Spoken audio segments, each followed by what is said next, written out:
Okay, I'm back with number 8 from Kevin Hart's book, Things You Must Leave at the Door Before You Start His Mental Strength Training. And if you haven't listened to this book on Audible, definitely give it a listen. It's so good. But I'm just here in case you just happen to pop up on this video. I'm doing a little series where I'm kind of just powering through the things he says that you have to leave at the door. There's 11 of them before you can get into this mental strength training. Number 8 is anger.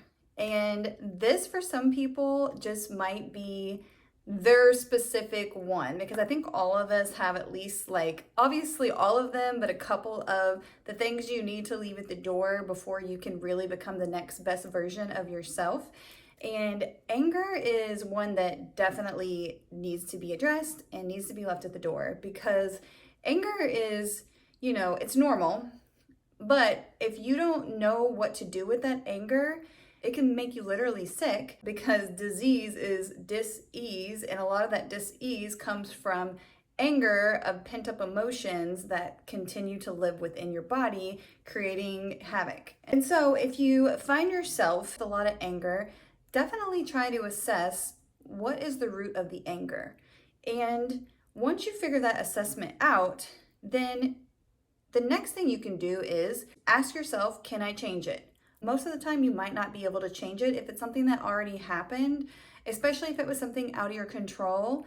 So if you cannot change it, then the next thing you need to ask yourself is, what did I learn from the situation that made me angry?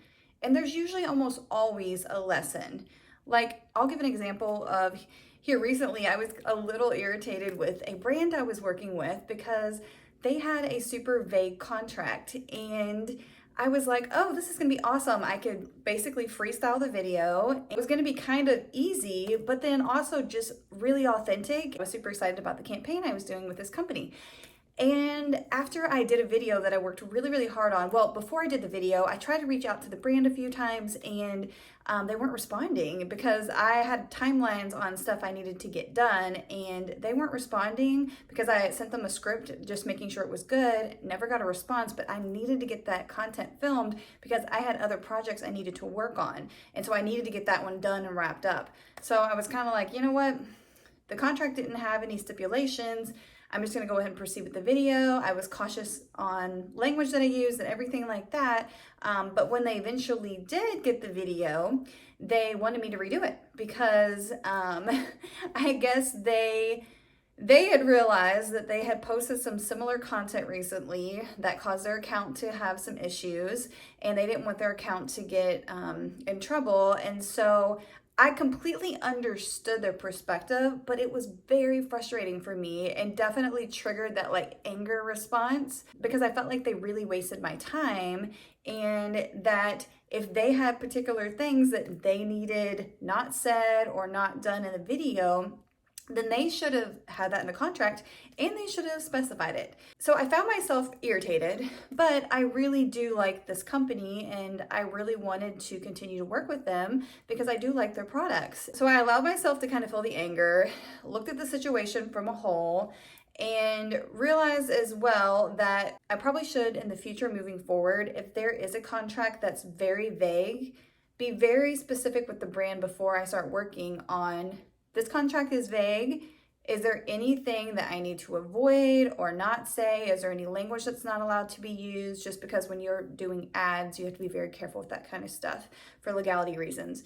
But I probably should have just really talked to them a little bit more thoroughly before just, going on with the video. So now, moving forward, I've created a new action plan for myself when I get a contract that's very vague, or someone says, oh, you can do a freestyle video. I've got better systems in place for myself now moving forward with different brands to protect my time as well as theirs, because obviously I want to provide a brand work that they want, high quality content that they can use and that they love, but as well, I need my time respected. That is an example of something that did anger me recently, and then I couldn't change it because I did sign a contract that said that I would agree to one redo if necessary.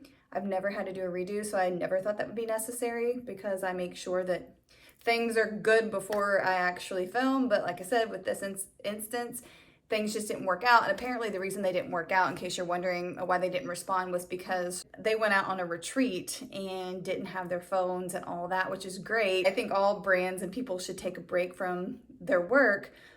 But when you have content creators that are doing work for you, you probably should let them know, hey, we're not going to be in the office or checking emails from this time to this time. You know what I mean? But anyways, if that example didn't relate to you, it could be with anything. It could be with, a feud with a coworker. It could just be when you're driving, road rage. It doesn't really matter what source of the anger is from, because the only person that can choose to let that anger energy out of their body is you. You're the only person that has the power to undo the anger feelings in your body. And so you have to find a way to choose to release the anger. That's going to look different for different people. If you want me to make a video on different things that I like to do to like self-soothe myself or whatever and release anger, just let me know in the comments. But anyways, don't get hung up on anger. Don't let anger rule your life. It's a waste of energy and it just creates bad vibes. And then when you have those bad vibes, then you're creating more of that. And then that's when people really start to be like, oh, why do bad things keep happening to me? And they'll be like, see, told you. And that's because they're literally like manifesting that for themselves, because they're putting so much focus on negativity. So anyways, thank you for watching this video. And if you liked it, please give it a like. And if you're feeling my vibe, please subscribe. And I'll see you guys back here with number 9 of this series.